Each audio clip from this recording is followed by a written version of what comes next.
Öksürük için hazırlanan doğal soğan kürleri ve benzeri ürünler ile doğal bir şekilde öksürüklerden kurtulabilirsiniz. Fakat yaşadığınız öksürük sorununun altında yatan nedenlere göre bu durum değişebilir. Hastalığınızın mevcut durumuna göre doktor kontrolü almanızda fayda vardır. Evde rahatlıkla siz de bu kürü hazırlayabilirsiniz.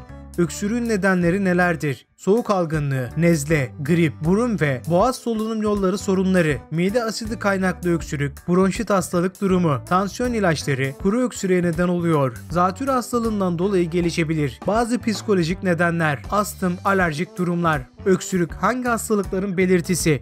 Öksürük nedenleri doğrultusunda birbirinden farklı çeşitli hastalıkların habercisi olabilir. Akciğer kanseri, astım hastalıkları, tansiyon, kalp yetmezliği, reflü mide hastalıkları, tiroid bezleri iltihabı ve bazı önemli hastalık kaynakları olabilir. Bu nedenle uzmanların da belirttiği üzere 3 haftadan uzun süren öksürük durumunda antibiyotik ve bazı ilaçlara cevap vermeyen öksürüklerde, balgamda kan varsa ve benzeri gibi gözlemlenen durumlarda mutlaka doktor kontrolünden geçmeniz gerekiyor.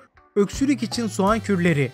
Öksürük için soğan ile alakalı sayısız kür tarifi ve uygulamaları vardır. Böylece sizler de evinizde pratik bir şekilde soğan kürü yaparak öksürük tedavisinde kullanabilirsiniz. Öksürük için soğan kürleri şöyledir. Soğan ve sarımsak çayı.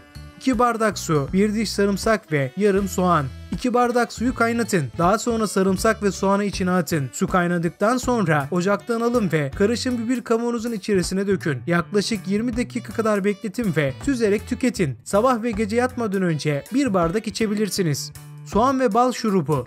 1 adet soğan, 4 yemek kaşığı bal. Soğanı doğrayın ve bir cam kavanozun içine koyun. Balı da içine ekleyin ve karışımı 12 saat kadar bekletin. Daha sonra karışımdan her gün 2 veya 3 yemek kaşığı kadar içebilirsiniz.